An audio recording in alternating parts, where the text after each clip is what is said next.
All right, what's up, guys? How we doing? So 2024 is coming to an end, and there has been a lot of good movies this year. A lot of movies that I've reviewed.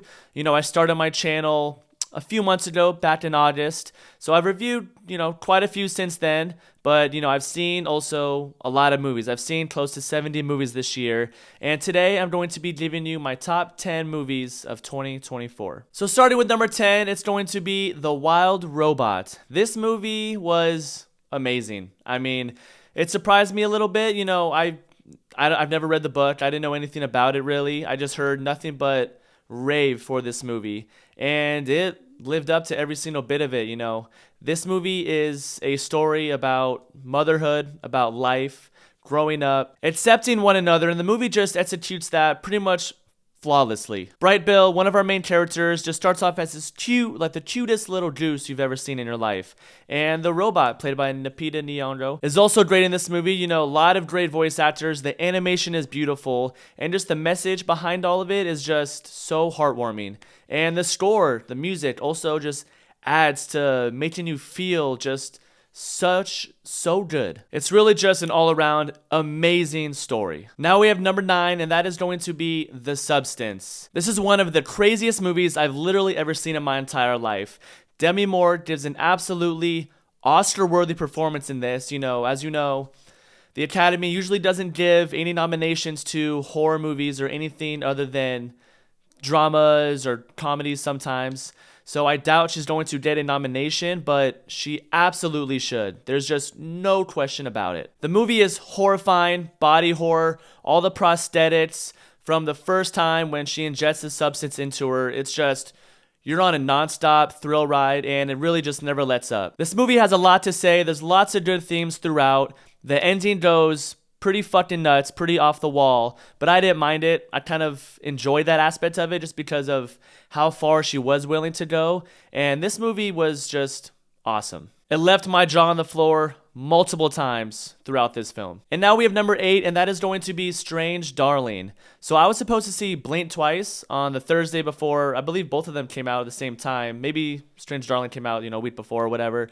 but tickets were sold out, and I went on a whim. I had heard some decent buzz about Strange Darling on the internet, and I said, fuck it, let's go watch this. And man, was I surprised how much this blew me away. The non-linear storytelling, how intense it is, Kyle Gallner's performance, all of it just keeping you on your toes. You never know where the movie is going to go, and that helps with the non-linear storytelling that it has. So seeing it a second time won't be as an enjoyable experience as it will be the first time, but man, this movie is very well made. The script is amazing, and I just love how it kind of went back to like Tarantino style filmmaking, the 35 millimeter, just the rawness of film, the grittiness, and I really enjoyed this film. Now we have number 7, and I've been kind of going back and forth between 6 and 7, so they can flip. It can be either one, but I'm going to go with Nosferatu as number 7. Robert Eggers, once again, putting on an absolute masterclass in filmmaking, taking on Dracula, Count Orlok, a story that's been done multiple times throughout film, and he puts his own spin on it, and I was in absolute awe. It was captivating. It was way scarier than I actually thought. It's horrifying. Bill Skarsgård gives the performance of a lifetime. It's fucking ridiculous. Lily Rose Depp, Nicholas Hoult, they're all just on their A game. The cinematography, the way it looks, the whole tone of it all is just so fantastic. Hypnotic and chilling. This movie is an absolute horror masterpiece. Now number 6 is going to be Lawn Lades. This movie affected me the same way that Hereditary affected me, The Witch, those cult, demon, all those types of horror movies that, we have. If they're done well, they will always run chills down my spine. And this movie did exactly that. Every scene is haunting. The devil is, sparsely put throughout the movie. I only noticed it about 4 or 5 times, but come to be it 15 times, I believe, is what the director said, Osgood Perkins. And that just makes it even more chilling. I haven't seen it for a second time yet, but I definitely will again, pretty soon. Constant dread throughout this film as well, and I really enjoyed the detectiveness of this too. The detective aspects that they have. It really just had my attention the whole movie, and towards the end and a lot of other scenes, just like I said, gave me absolute chills. And of course, Nicolas Cage. He was maybe one of my slight negatives, nitpicks that I had, because one or two scenes he does kind of just do his Nicolas Cage-isms in the movie, but overall, I mean, once you finally see his face and his makeup, even his voice when he sings Happy Birthday, it's fucking terrifying. Especially the interrogation scene when he's being interrogated by our main character, our main female-led detective, and he's talking crazy about the devil, and he starts smashing his head on the desk repeatedly. I mean, that's some crazy shit. Now we have number 5, and that is going to be Furiosa, the sequel to 2015's Mad Max Fury Road. This movie was badass, man. This movie was adrenaline fueled from the very start. You know, a lot of complaints that I heard were that Mad Max Fury Road was the nonstop thrill ride from beginning to end. You're just on the road the whole time, going full throttle. And I kind of thought this was almost, if not just as thrilling as Mad Max Fury Road was. It's a prequel to that, and there's a 20-minute scene in the beginning of the movie, or in the middle of the movie, I'm sorry, that is just eyes wide open. It's just so captivating and so awesome to see, especially on the big screen. Just literal nonstop action. The choreography is out of this world. Obviously, George Miller's been doing it forever, and he can still direct the fuck out of a Mad Max movie. Anya Taylor-Joy is actually really fucking good as Furiosa. You know, it takes place when we do see Anya Taylor-Joy. It is, you know, weeks, if not months, days right before the lead into Mad Max. So she doesn't necessarily look like Charlize Theron, but I mean, she's really fucking good in it. And of course, Chris Hemsworth, probably the second best thing about the movie besides the action and the choreography. Chris Hemsworth as a villain is just something I didn't know we needed, that I needed. You know, his makeup, his nose, just the whole aesthetic to his character is so perfect. You know, he's kind of over the top in a lot of scenes, but his dialogue is great, especially the last scene, his little monologue speech. He is a fantastic, relentless villain, and the only negative about the movie really is just the CGI. You know, of course, I don't know why some of the CGI in the movie kind of looked off. A lot of green screen in some of the scenes, but that's not going to hold me back from how amazing this movie was. Now we have number 4, and this might be a little shocking in some sort of way, maybe to some people, but it's going to be Terrifier 3. I love the Terrifier franchise. The first one, my least favorite. 2 and 3 are fucking amazing. 3 is definitely my favorite. Huge slasher fan, and as you can go watch my review for Terrifier 3, but these movies give me everything that I want from a slasher. An iconic slasher villain, great kills. I mean, the best kills I've ever seen. They are the goriest, most fucking batshit crazy, but I love seeing it on the big screen. Damien Leone is absolutely amazing, doing all the special effects himself, as he has in all of the movies. This movie had a little bit higher budget, but it still looks like it had an even higher budget than the previous two.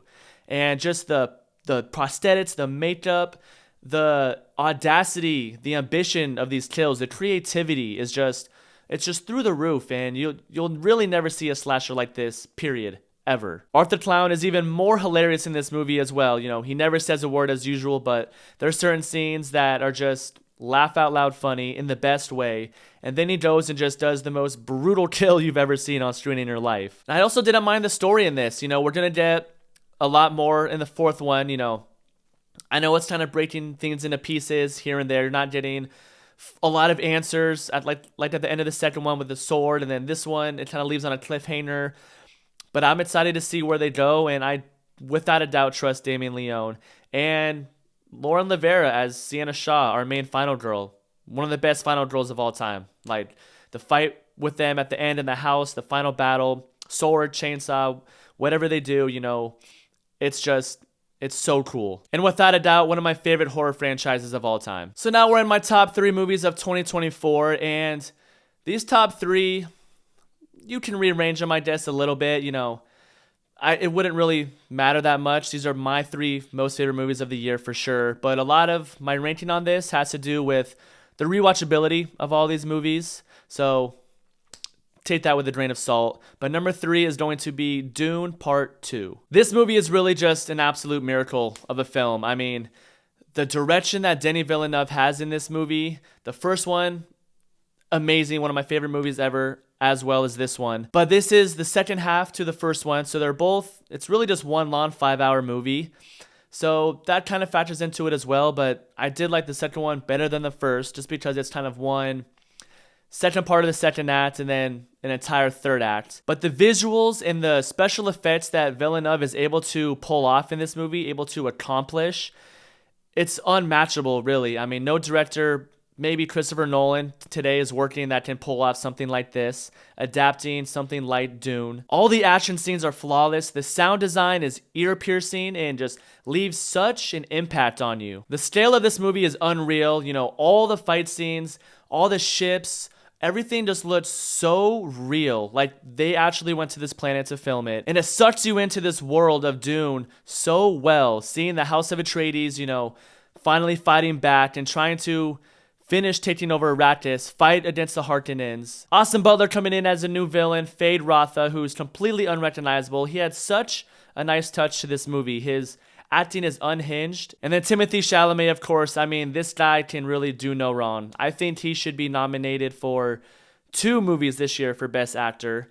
One, obviously, this movie, and then A Complete Unknown. His transformation into the Paul Atreides, you know, basically becoming a man, not being this little kid who's a trainee to become this person that the House of Atreides needs. He becomes that grown up, and it's really a sight to see, man. And I saw this in 70mm IMAX twice, just looking up at the screen, just eyes glued the entire time. Nobody in the theater moved, which is what I love about 70mm, especially when I saw it premiere night. It was a movie experience unlike any other that I've ever had in my entire life. So that definitely adds to it as well. But somehow this next movie I saw also on opening night. Also, the movie theater experience that I had with this film somehow just slightly is an edge Dune, also in rewatchability. But that is going to be Deadpool and Wolverine. I'm a huge Marvel fan. I have been for a very long time, even before the MCU even started. And something about seeing these movies on premiere night, you know, not so much with the most recent phase, but I remember seeing the midnight premiere back when they did midnight premieres of the first Avengers. And there's really nothing quite like the fans, the people that come out who love these comic books and these characters so much.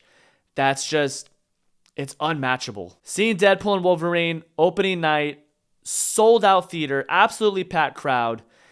From the very first shot, the very first scene when he digs up, you know, Logan, Wolverine from the Logan movie, it's just nonstop fun, man. The action is great. It's fucking hilarious. All the cameos, all the surprises. Chris Evans, you know, that scene just had me going crazy. The whole theater.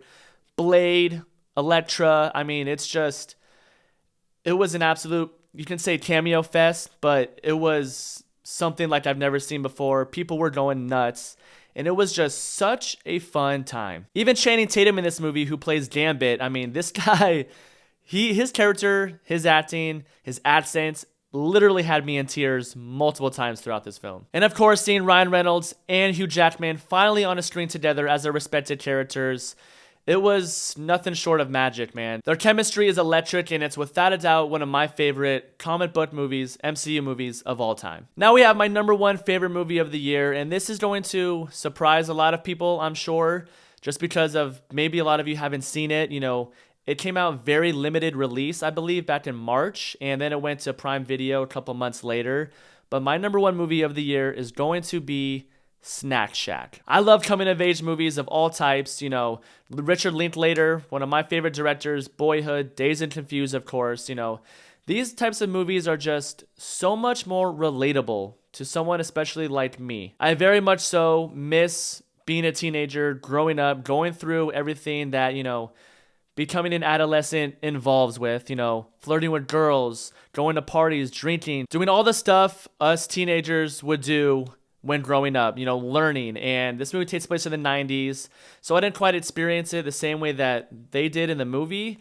I grew up in the early 2000s, so it's very similar. All the music in the movie is great, and the 2 main characters are just fantastic. I love the chemistry between the 2 main characters. It's so relatable. You know, some of it is kind of unbelievable in some sort of way, but that doesn't notch anything for me. They're gambling, all the businesses that they're trying to start, they brew beer in their room, and all that's like, okay, who really has the time and who really does all of that? Nobody, but it's a movie, but it has such charm that just kind of blew me away. It made me feel like a kid again, growing up with all my friends, going to the park, riding bikes, and the fact that I'm almost 30 now, it just kind of just hits a little bit different for me personally. Having that first crush on a girl and then essentially getting her heart ripped out, all of that is just so real and authentic, and I loved it so much. This movie will make you laugh, make you cry, and make you appreciate life maybe just a little bit more, and all the experiences that you've had throughout your whole life, especially when you're a teenager growing up. And that is why Snatch Shack is my #1 favorite movie of the year. So that is my top 10, guys. I appreciate you watching. Let me know down below your top 10 or maybe just your favorite movie of the year. But as always, I really appreciate you guys. Like, subscribe, comment, do whatever you want. But as always, I will see you on the next one.